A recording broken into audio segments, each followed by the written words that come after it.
Something was wrong the moment Joseph Mòr set foot on Eilean Mòr. It was the 26th of December 1900, and the island was dark. Silent. He called out. Nothing came back. Inside the lighthouse, the hearth had gone cold. A chair lay overturned on the floor, and a meal sat untouched on the table, as if 3 men had simply evaporated mid-breath.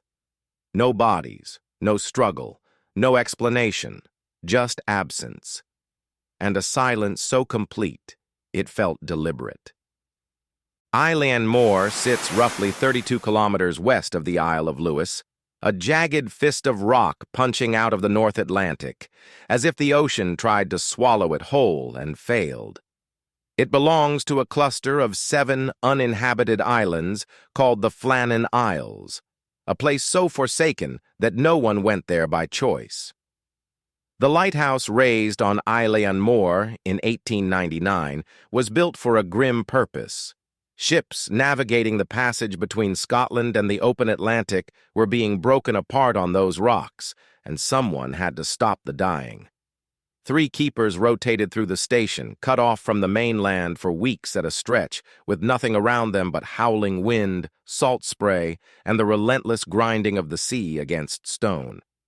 In December 1900, those 3 men were James Ducat, the principal keeper, 43 years old, meticulous and experienced.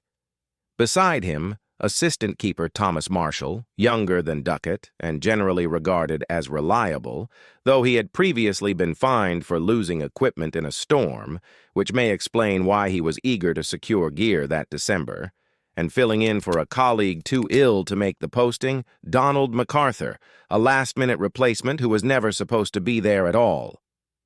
The official log recorded routine weather entries through December 13th. Slate notes, barometer and thermometer readings, and the time of extinguishing the light were written for the morning of December 15th, ready to be transferred to the log. Then, on the afternoon of December 15th, the entries stopped.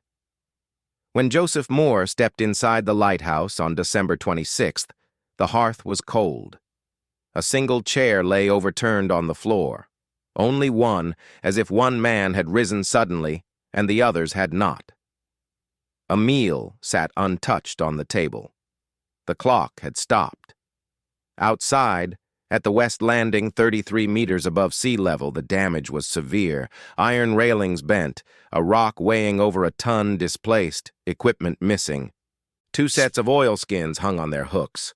1 set was missing. In a storm, all 3 men would have worn theirs. 2 oilskins hanging on the hooks, 1 gone. Think about what that single detail means. A freak wave that swallowed all 3 men, or something far more deliberate about that night. Tell me what you think in the comments, because what the physical evidence reveals next makes this even harder to explain.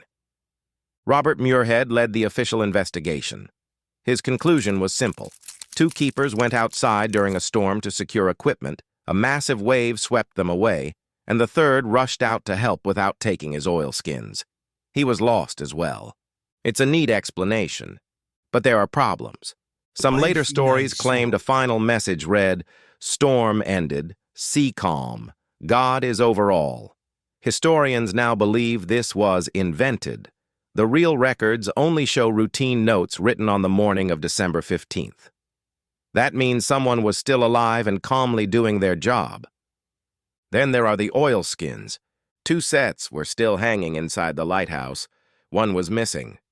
If all 3 men went outside together, why didn't one take his gear? If only 1 man rushed out, why were 2 sets left behind? No bodies were ever found. Nothing washed ashore. The lighthouse itself was in perfect condition. The lamp was maintained. The lens was clean. Whatever happened on Eilean Mòr happened after the men had finished their work, and before they had any obvious reason to leave.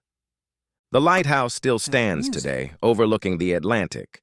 More than a century later, no one knows what happened to the 3 keepers. Every place has a story. Subscribe to PinPoint for more mysteries, forgotten histories, and hidden stories from around the world.